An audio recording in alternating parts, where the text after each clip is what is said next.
These slides were prepared by Farrokh Alemi. It's important to distinguish the need for risk-adjusted Xbar chart from the traditional Xbar chart. Those traditional Xbar charts are constructed without risk adjustment. The purpose of Xbar chart is to detect if the process has improved beyond historical levels. Assumes we have been serving the same type of patients historically as now. In contrast, the purpose of risk-adjusted Xbar chart is to detect if the process has improved beyond what can be expected from the patient's conditions. Are we better than the average or expected values? The data needed for this type of analysis include continuous outcome measures over time. The outcome must be measured on an interval scale, where we could multiply or divide the score assigned to the outcome. In addition to the outcome over time, we also need risk or expected outcomes for each patient in each time period. Note that these data are needed for each patient and not just for each time period.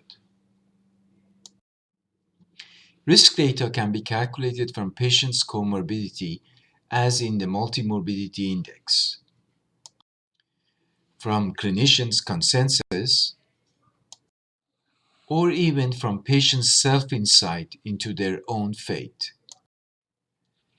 I will demonstrate the risk-adjusted Xbar chart by analyzing these data.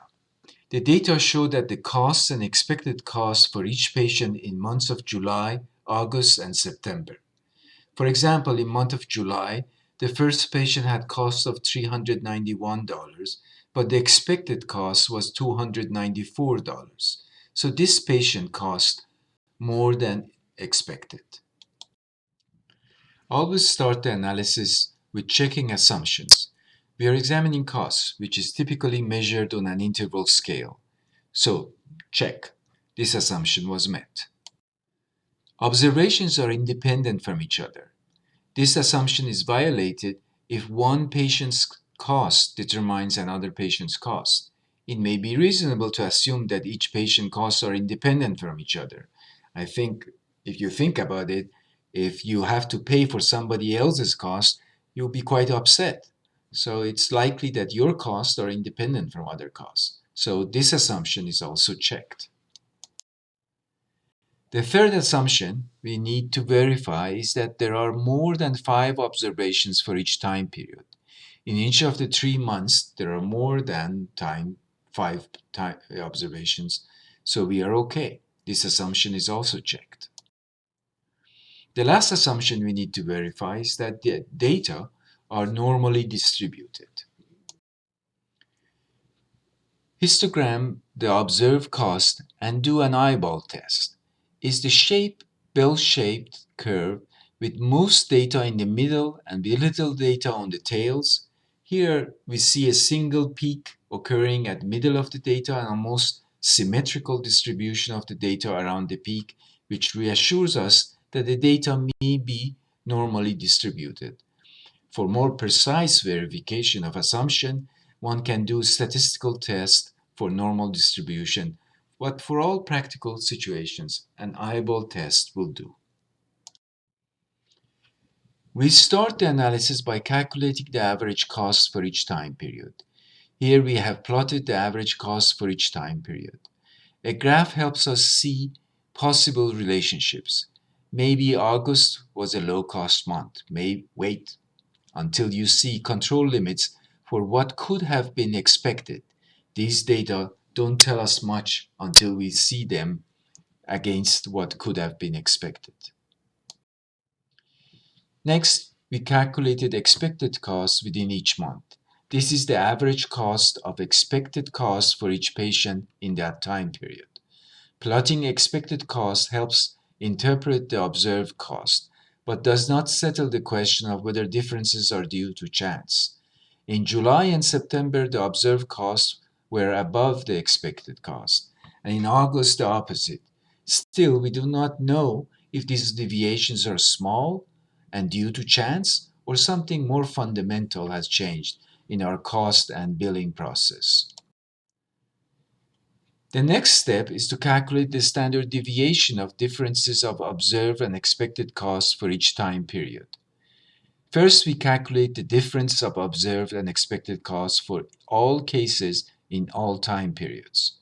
Then we calculate the standard deviations of all these differences. Excel has a formula for calculating standard deviations. The standard deviation for time period J is the standard deviation of differences divided by the square root of the number of observations in time period J. Here are the calculations of differences in each case across 3 months. After the differences are calculated, then the standard deviation for all differences is calculated to be 63. Finally, this standard deviation is adjusted to estimate the standard deviation for each time period. Upper control limit for time period J is calculated as the expected value for time period J plus t times standard deviation of differences in time period J. The lower control limit is calculated the same way, but now minus t times standard deviation. Here are t-values for different number of cases. You can draw the control limits at 95% of data within the two limits, or 99% of data within the two limits. The control limits where 99% of data will be by chance fall within the upper and lower control limit for month of July is calculated in the fashion shown here. The expected cost was $335. The t-value for 10 cases is 3.2, and the standard deviation for differences in month of July is $20.8.